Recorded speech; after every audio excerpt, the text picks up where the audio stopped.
হাওয়া রেস্টুরেন্টে গিয়ে আর হলো না খাওয়া। আসসালামু আলাইকুম এভরিওয়ান, কেমন আছেন? আমি ভালো আছি। তো আজকে আমার মনটা অনেক ফুরফুরে, তাই চলে আসলাম মিরপুর 12 নাম্বার হাওয়া রেস্টুরেন্টে। আজকে আমি হাওয়া রেস্টুরেন্টে হাওয়া তো খাবোই, সাথে খাবো অনেক ধরনের ফুড। এরকমই একটা নিয়ত করে আমি বাসা থেকে বের হয়েছি, কারণ আজকে আমার কেন জানি খালি ঘুরতে ইচ্ছা করতেছে, মানে বাসায় আমার একদমই থাকতে ইচ্ছা করতেছিল না। ভাবলাম যে উত্তরাতে যাব, তো অলরেডি সন্ধ্যা হয়ে গেছে, তাই আর উত্তরাতে সাহস করে গেলাম না। তাই হাওয়া রেস্টুরেন্টের এত রিভিউ দেখেছি, ওদের ইন্টেরিয়র নিয়ে অনেক সুন্দর সুন্দর টিকটক দেখছি। সব দেখার পরে আমি ভাবলাম আজকে আমি হাওয়া রেস্টুরেন্টে খাবো। চলে আসলাম। দেখেন গাইস, এখানে হাওয়া রেস্টুরেন্টের ইন্টেরিয়র কত সুন্দর। আমার বাসায় এরকম একটা ড্রেসিং টেবিল আছে, তাও এটা তো ভাঙাচুরা, ওটা আরো বেশি সুন্দর, বাট ওটা ইউজলেস। ওরকমই আমাদের বাসার এক কর্নারে পড়ে আছে, তো ওনাদের দিলে ওনারা এইভাবে ডেকোরেট করে রাখতে পারতো। যাই হোক, রেস্টুরেন্টের ভিতরে ঢুকলাম, কোনো স্পেস নাই, বসার জায়গা নাই, তাই ভাবলাম বাইরের সাইডটায় বসবো। বাইরের সাইডটায় তো অনেক মানুষ ছবি টবি তুলে। এখানে আজকে দেখলাম কক্সবাজারের যে এনভায়রনমেন্ট সেরকম একটা ডেকোরেশন করছে। এই নৌকার উপরে ছবি তুলতে পারতেছিলাম না, একদম পানি দিয়ে ভিজা ছিল, তাই ভাবলাম হাওয়া লেখা, এখানে গিয়ে একটু ছবি টবি তুলি, একটু পোস্ট পাস দেই। তো দিলাম পোস্ট পাস দেওয়ার পরে এখন মনে হলো কোথায় বসবো কোথায় বসবো। আর এখন তো একটু আবহাওয়া ঠান্ডা, তো গরম না, তো বাইরে বসলেই বেশি বেটার হয়। আর সাথে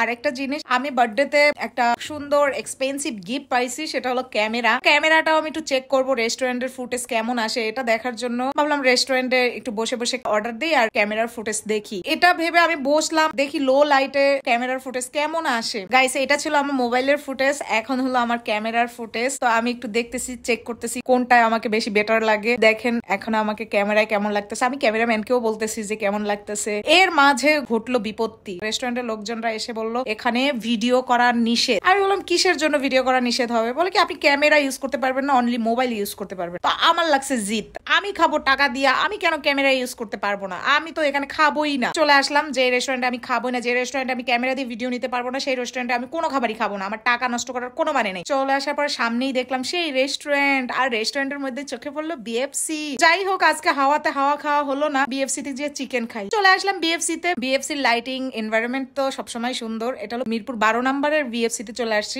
আমি অনেক চিকেন খাবো, মানে সিচুয়েশন অনুযায়ী নিয়ত চেঞ্জ হয়। বিএফসি তে এসে আমি ক্যামেরা ঘাটাঘাটি করতেছি, সেটিং করতেছি, কেমন আসতেছে ফুটেজ এগুলো দেখতেছি। বিএফসি তে কোনো রেস্ট্রিকশন নাই ক্যামেরা বা মোবাইল কোনটা দিয়ে কি ফুটেজ নিব। তো এটা হলো আমার ক্যামেরার ফুটেজ। গাইস, এখানেও বলবেন আমার মোবাইলের ফুটেজ ভার্সেস ক্যামেরার ফুটেজ কোনটা বেশি সুন্দর, অবশ্যই কমেন্ট করে জানাবেন। আমি এখানে অনেকক্ষণ বসে বসে ক্যামেরার ফুটেজ মোবাইলের ফুটেজ চেক করলাম, কম্পেয়ার করলাম। খিদায় আমার অবস্থা কাহিল, কারণ এখন খাবার না খেলে আমার মাথাটা ভোবো করে ঘুরবে। কেন ক্যামেরা ইউজ করা যাবে না, এইটা আমি আসলে বুঝি না। বাংলাদেশে সুপার শপে গেলেও কোনো কিছুর ফুটেজ নিতে দেয় না, আসলে কি লুকায়িত থাকে এটা একটু আমার জানার দরকার। আপনারা কেউ জানলে অবশ্যই কমেন্ট করে জানাবেন যে সুপার শপে বা রেস্টুরেন্টে আসলে ভিডিও নিতে কেন দেয় না। আচ্ছা যাই হোক, আমি এখন খাবার অর্ডার করার জন্য চলে গেলাম। অর্ডার দিতে গিয়ে আমার মন মেজাজ প্রচন্ড খারাপ হয়ে গেল। এখানে 2 পিস চিকেন নিলে 1 পিস লেগ ধরাই দিবে। কোনো চিকেন ফ্রাই এর লেগ ফ্রাইটা আমার ভালো লাগে না, লেগ বাদে অন্য কিছু দিলেই হবে। বাট ওরা বলে 2টা চিকেন নিলে 1টা লেগ। আমরা বললাম মিরপুর 10 এর বিএফসি তো এরকম করে না, 2টা নিলে তো 2টা লেগ বাদেই দেয়, 3টা নিলে 1টা